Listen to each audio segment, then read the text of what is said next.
Hello my dear friends, welcome to our channel. ഞാൻ സുധ. എല്ലാവരും സുഖമായിട്ടിരിക്കുന്നല്ലോ. ഇന്ന് നമുക്ക് നല്ല സോഫ്റ്റായ ഒരു പുട്ടിൻ്റെ റെസിപ്പി ചെയ്യാം. ഇങ്ങനെ പുട്ട് സോഫ്റ്റായി എടുക്കുന്നതിന് 2-3 സൂത്രങ്ങളുണ്ട് കേട്ടോ. ആ സൂത്രങ്ങൾ എന്തൊക്കെയാണെന്നാണ് ഞാൻ നിങ്ങൾക്ക് പറഞ്ഞു തരുന്നത്.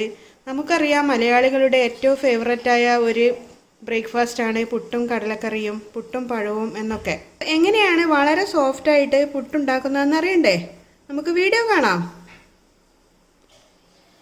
1 കപ്പ് പൊടിയാണ് പുട്ടുണ്ടാക്കാൻ വേണ്ടിയിട്ട് ഞാൻ എടുത്തത്. നല്ല നൈസായ പൊടിയാണ് ഉപയോഗിച്ചിട്ടുള്ളത്. നമ്മൾ പത്തിരിയൊക്കെ ഉണ്ടാക്കാൻ വേണ്ടിയിട്ട് ഉപയോഗിക്കുന്ന നൈസായ പൊടിയില്ലേ. ഇനി ഇതിലേക്ക് നമുക്ക് ഉപ്പ് ചേർത്ത് കൊടുക്കണം. എന്നിട്ട് നന്നായിട്ടൊന്ന് മിക്സ് ചെയ്ത് കൊടുക്കാം. ഇനി നമുക്ക് ഇത് കുഴക്കാനുള്ള വെള്ളം റെഡിയാക്കണം. അതാണ് ആദ്യത്തെ ടിപ്പ്. ഒരു പാത്രത്തിൽ 1 കപ്പ് വെള്ളം ചൂടാക്കാൻ വെക്കാം. വെള്ളം നന്നായി തിളച്ച് വരണ്ട. തിളച്ച് വരാനുള്ള കുമിളകൾ സ്റ്റാർട്ട് ചെയ്യുന്ന സമയത്ത് നമുക്ക് സ്റ്റൗ ഓഫ് ചെയ്യാം. ഇനി ഈ വെള്ളം ഉപയോഗിച്ചിട്ടാണ് നമ്മൾ പുട്ടുപൊടി കുഴച്ചെടുക്കേണ്ടത്. കൈവച്ച് നമുക്ക് കുഴക്കാൻ പറ്റില്ല. അതുകൊണ്ട് ഇതുപോലെ ഒരു മരത്തിൻ്റെ സ്പൂണ് വെച്ചിട്ട് കുഴക്കാം.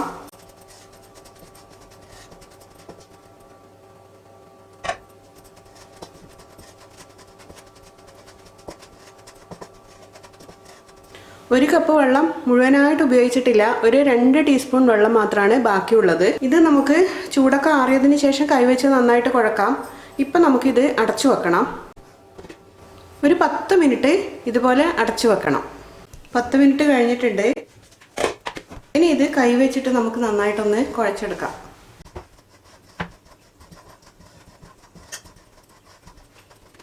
ഇനി രണ്ടാമത്തെ ടിപ്പ് എന്താണെന്ന് വെച്ചാൽ, ഒരു പിടി നാളികേരം നമുക്കിതിൽ ചേർത്ത് കൊടുക്കാം. ഇങ്ങനെ ചെയ്യുമ്പോഴത്തേക്കും പുട്ടിന് നല്ല ടേസ്റ്റ് ആയിരിക്കും.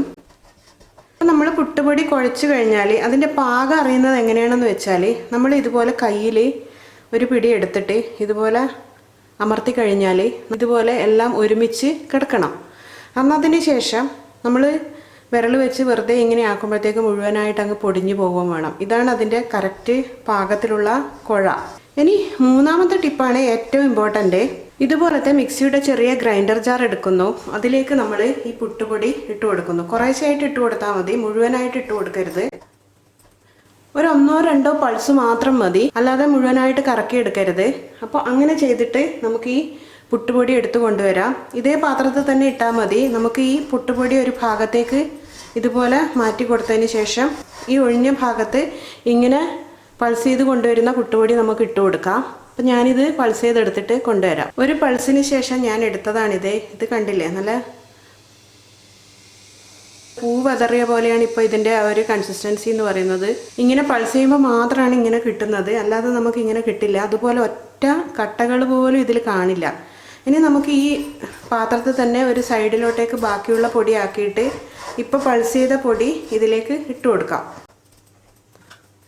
എന്നിട്ട് ബാക്കി വന്ന പൊടി നമുക്ക് ഇതേപോലെ തന്നെ മിക്സിയുടെ ഈ ജാറിലേക്ക് ഇട്ട് കൊടുക്കാം. എന്നിട്ട് ഇതും കൂടി ഒരു പൾസ് ചെയ്തിട്ട് വരാം. ഒരു പൾസ് മാത്രമേ പാടുള്ളൂ. കൂടുതൽ പൾസ് ചെയ്ത് കഴിഞ്ഞാൽ അത് ഉറച്ചു പോവുകയാണ് ചെയ്യുക. പൾസ് ചെയ്ത് കഴിഞ്ഞു, കാണുന്നില്ലേ?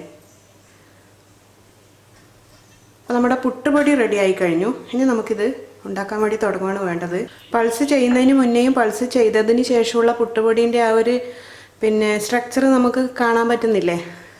അല്ല, പൂ പോലെ വെതറി എടുക്കാൻ വേണ്ടി പറ്റുന്നുണ്ട്. ഇനി പുട്ടുണ്ടാക്കാൻ തുടങ്ങാം. അപ്പോൾ അതിന് മുന്നേ നമ്മൾ എപ്പോഴും ഈ പുട്ടുപൊടി ഇതുപോലെ അടച്ചു വെക്കണം. കാറ്റ് കൊള്ളിക്കാൻ പാടില്ല. ഒരു പ്രാവശ്യം നമ്മൾ പുട്ടുകുറ്റിയിൽ പുട്ടുപൊടി നിറച്ചതിന് ശേഷം ബാക്കി വന്ന പുട്ടുപൊടി എപ്പോഴും അടച്ചു വെക്കണം. ഞാനിവിടെ 2 കപ്പ് വെള്ളം പുട്ടുകൂടത്തിൽ തിളപ്പിക്കാൻ വേണ്ടി വെച്ചിട്ടുണ്ട്. ഈ തിളക്കുന്ന സമയം കൊണ്ട് നമുക്ക് പുട്ടുപൊടി പുട്ടുകുറ്റിയിലേക്ക് നിറച്ചു കൊടുക്കാം.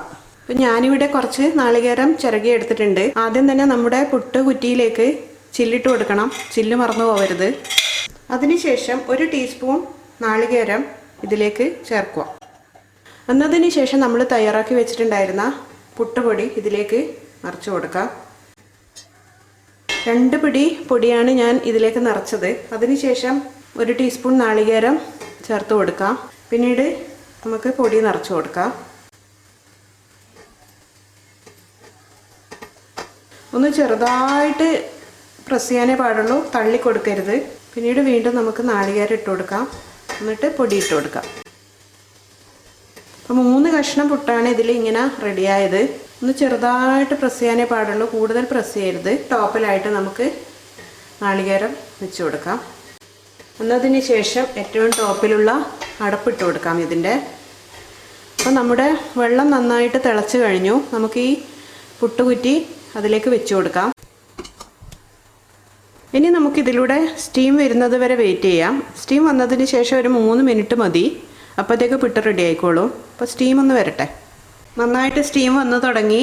ഇനി ഒരു 3 മിനിറ്റ് കൂടെ ഇതുപോലെ സ്റ്റീം വരുമ്പോഴത്തേക്കും പുട്ട് റെഡിയാവും. പുട്ട് റെഡിയായിട്ടുണ്ട്. നമുക്കിത് കുറ്റിയിൽ നിന്ന് മാറ്റാം. അപ്പോൾ പുട്ടൊക്കെ റെഡിയായി കഴിഞ്ഞു. ഞാനതിന് കടലക്കറി റെഡിയാക്കിയിട്ടുണ്ട്. പിള്ളേർക്ക് പഞ്ചസാരയും നെയ്യും ഒക്കെ ചേർത്ത് കഴിക്കാനും ഇഷ്ടമാണ്.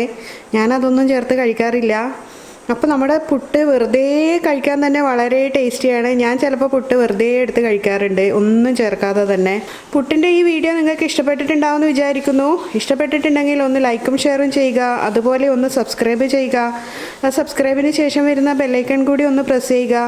ബെല്ലൈക്കൺ പ്രസ് ചെയ്യുമ്പോൾ കിട്ടുന്ന ഓപ്ഷനിൽ ഓൾ എന്ന ഓപ്ഷൻ കൂടി ഒന്ന് പ്രസ് ചെയ്യണം. എങ്കിൽ മാത്രമേ നോട്ടിഫിക്കേഷനൊക്കെ കറക്റ്റായിട്ട് കിട്ടുകയുള്ളൂ. വീണ്ടും മറ്റൊരു നല്ല റെസിപ്പിയായിട്ട് കാണുന്നത് വരെ it's me Sudha signing off. Thank you for watching my video.